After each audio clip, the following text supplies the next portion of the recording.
আসলে বৰপেটা জিলা আৰক্ষী একত্ৰিত হৈছোঁ আপোনালোকৰ মাজত পথ দুৰ্ঘটনাৰ কিছু কথা আপোনালোকৰ মাজত মানে সজাগতা সৃষ্টি কৰিবলৈ।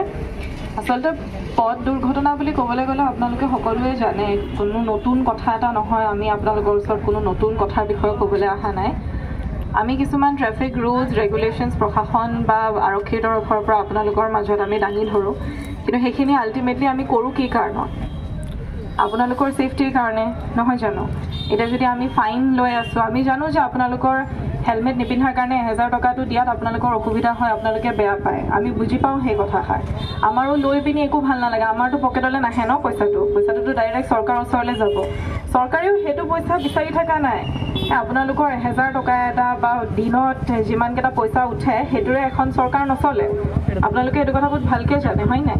কিন্তু তাৰপিছত এই বস্তুটো এইকাৰণে কৰিবলৈ বাধ্য কৰা হয় কাৰণ আমি কৈও আপোনালোকৰ ছেফটিৰ কথা আমি আপোনালোকক শিকাবলগীয়া হৈ যায়। এনেকুৱা কিছুমান পৰিস্থিতি ৰাইজে যেতিয়া সৃষ্টি কৰে, তেতিয়া তেওঁলোকৰ মাজত সজাগতাটো ক্ৰিয়েট কৰিবলৈ কাৰণে আমি এনেকুৱা কিছুমান ৰুলছ এণ্ড ৰেগুলেশ্যনছৰ সহায় লওঁ। সেইকাৰণে তাৰ কাৰণে আপোনালোকৰ আইন আছে, মটৰ ভেহিকেলছ এক্ট আছে, আপোনালোকে জানে, আৰু সেইটোৰ অধীনতে আমি আপোনালোকৰ পৰা ফাইন কালেক্ট কৰোঁ। কিন্তু কথাটো হৈছে সেই ফাইনটো নিদিবলৈ কাৰণে, সেই 1000 টকাটো নভৰাকৈ থাকিবলৈ কাৰণে আপোনালোকে কিছুমান যদি সৰু সুৰা কথা মন কৰে, সেইটোৰে আপুনি ফাইনটোৰ পৰাও বাচিব আৰু বহুত ডাঙৰ দুৰ্ঘটনা এটাৰ পৰা আপোনালোকে বাচিব পাৰিব। এতিয়া যেনেকৈ সৰু কথা এটা, আপোনালোকে যেনেকৈ ঘৰৰ পৰা ওলোৱাৰ সময়ত যেনেকৈ আপোনালোকে মোবাইল ফোনটো নিবলৈ পাহৰে জানো কোনোবাই? আকৌ ঘূৰি গৈ হ'লেও মোবাইল ফোনটো লৈ আহেনে নাই? কাৰণ মোবাইল ফোন নহ'লে আজিকালি আমি চলিবই নোৱাৰোঁ। এই সৰু কথা এটা, আমি ঘড়ীটো চাবলৈ কাৰণে আজিকালি ঘড়ী নাচাওঁ, মোবাইল চাওঁ। তো সেইকাৰণে আমাৰ মোবাইল ফোনটো ইমান যেনেকৈ প্ৰয়োজনীয়, তেনেকৈ ঘৰৰ পৰা ওলোৱাৰ সময়ত আপোনালোকে গাড়ীখনত বহাৰ সময়ত ছিট বেল্ট মৰাটো, বাইকখন চলোৱাৰ সময়ত হেলমেট পিন্ধাটো, এই কথাটো যদি আপোনালোকে আৰম্ভণিতে গুৰুত্ব দি দিয়ে, তেতিয়া কি হ'ব? ৰাস্তাত পুলিচে আপোনালোকক নৰখাবই, কোনো দুৰ্ঘটনাই আপোনালোকক নৰখাব, হয়নে নাই কথাটো? তো নিজৰ ছেফটি, নিজৰ ঘৰত আপোনালোকে পৰিয়াল এটা এৰি থৈ পিনি ঘৰৰ পৰা ওলাইনে নাই?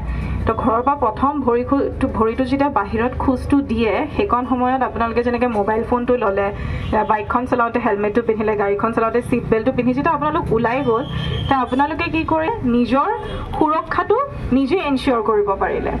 আৰু সেনেকুৱা এটা পৰিস্থিতি আপোনালোকক চাওক, এতিয়া কিবা এটা দুৰ্ঘটনা এটা যেতিয়া ঘটি যাব, তেতিয়া আপোনাৰ ভগৱানে নকৰক, আল্লাই নকৰক, আপোনাৰ মৃত্যু নহওক যাতে, আমি এনেকুৱাই বিচাৰোঁ। কিন্তু কিবা কাৰণত যদি আপোনাৰ মৃত্যু হয়, আপুনিতো এখন পৃথিৱীৰ পৰা গুচি গ'ল, থাকি গ'ল।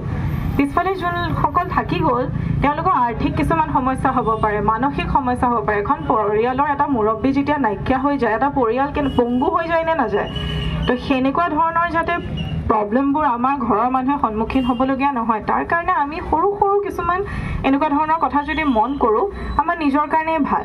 এতিয়া চাওক, ইয়াত আপোনালোকে পোষ্টাৰখনত দেখিব, ইয়াত চব কথা লিখাই আছে, কোনো নতুন কথা লিখা নাই। ড'ন্ট ড্ৰিংক এণ্ড ড্ৰাইভ, মদ্যপান কৰি গাড়ী নচলাব, এইটো নতুন কথা। আমি আপোনালোকৰ ওচৰত নতুন কথা কৈছোঁ, আপোনালোকে সকলোৱে জানে।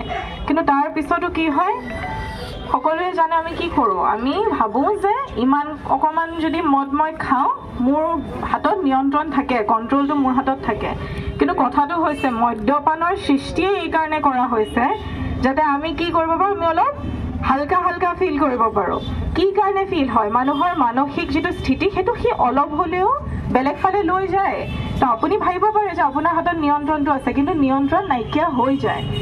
তো সেইকাৰণে আপোনালোকে আৰামছে খাওক, মদ্যপান আপোনালোকে সুৰাপান খাব মন আছে খাওক, নিজৰ ঘৰত খাওক। সেইটোৰ কাৰণে না সমাজৰ কিবা অসুবিধা হ'ব লাগে, না আপোনাৰ নিজৰ কিবা এটা ক্ষতি হ'ব লাগে। সেইকাৰণে গাড়ী চলোৱাৰ সময়ত মদ্যপান নকৰাকৈ থাকা, ডু নট অভাৰ স্পীড। আপোনালোকে এটা স্পীড থাকে, কি কাৰণে? গাড়ীখন এটা পাৰ্টিকুলাৰ স্পীডত এটা ৰাস্তাত চলাবলৈ কাৰণে আইন বনোৱা হৈছে, কাৰণ সেই ৰাস্তাটোত সেই স্পীডটোত চলালে আপোনাৰ হাতত গাড়ীখনৰ নিয়ন্ত্ৰণটো থাকিব। তাতকৈ বেছি স্পীড কৰি দিব, কিবা এটা আগত আহি যাব। চাওক, এতিয়া বজাৰ এৰিয়াবোৰত আপোনালোকে যদি বেছি স্পীডত চলায়, এতিয়া মানুহক বাৰু আমি ৰখাই দিব পাৰিম, গৰু ছাগলী অচানকছে আপোনাৰ আগত আহি গ'ল, কেনেকৈ আপুনি তেওঁলোকৰ আগত ব্ৰেকটো মাৰি পিনি কণ্ট্ৰল কৰিব পাৰিব? তাক বচাবলৈ যাওঁতে আপুনি গাড়ীখন বেগা কৰি দিলে, আপোনাৰ বাইকখনৰ পৰা আপুনি পৰিলে, হেলমেটটো নাছিলে, আপুনি মূৰত ইমান বেয়াকৈ আঘাত পালে যে আপোনাৰ হয়তো মৃত্যু হ'বলগীয়া হ'ল।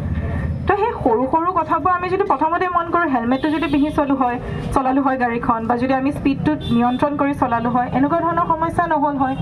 নেক্সট কথা হৈছে হেলমেট পিন্ধি চলা এইটোতো আৰু আমি ক'বলগীয়া কথা নহয় 1000 টকা এটা পকেটৰ পৰা ফাইন ভৰাতকৈ আমাকো নালাগে আপোনালোকৰ পইচাটো আপোনালোকে নিজৰ লগতে ৰাখক কিন্তু হেলমেটটো পিন্ধি চলিব যাতে ঘৰৰ মানুহখিনিৰ কথা আপোনালোকে যাতে গুৰুত্ব দিয়ে सीट बेल्ट पिन्हाটো মই যেনে কৈছো মোবাইল ফোনটো যেনেকে নাপাহৰিব হেলমেট নাপাহৰিব सीट बेल्ट পিন্হাটো আপোনালোকে নাপাহৰিব আৰু নেক্সট হয় সবতছে ডাঙৰ কথা যে মোবাইল ফোনটো ব্যৱহাৰ কৰি পিনি গাড়ী চলোৱাটো আমি মোবাইল ফোনত কি কৰো কথা পাতি গাড়ী চলাই থাকো এটা কথা পাতি থাকাৰ সময়ত আমাৰ মাইন্ডটো সেই মানুহজনে যেটো কথা কৈ আছে হেতুৰ প্ৰতি চলি আছে তো হেনেকে যেটা মাইন্ডটো বেলেগ এটা ভাষা সাপোজ ইফালৰ পৰা কিবা এটা ডাঙৰ কথা এটা অলপ ভয় লগা কথা এটা কৈ দিলে বা দুখৰ কথা এটা কৈ দিলে আপুনি পুতুককে সেই কথাটোক লৈ পিনি হতাশ হ'ব না নাই হতাশ হৈ যোৱাৰ লগে লগে আপোনাৰ মনটো সিফালে গুচি গ'ল তেতিয়া আপুনি ৰাস্তাতে মন দিব নে সেই কথাটোতে মন দিব আমিতো মানুহ হয় ন মেচিন নহয় ন যে এটা সুইচ অন কৰি দিলো যে মই এটা কান্দিম সুইচ অফ কৰি দিলো এটা মই হাঁহিম এনেকেতো নহয় আমাৰ মনৰ কথাবোৰটো আমাৰ ইমোশনছবোৰটো একেলগে চলি নাথাকে ন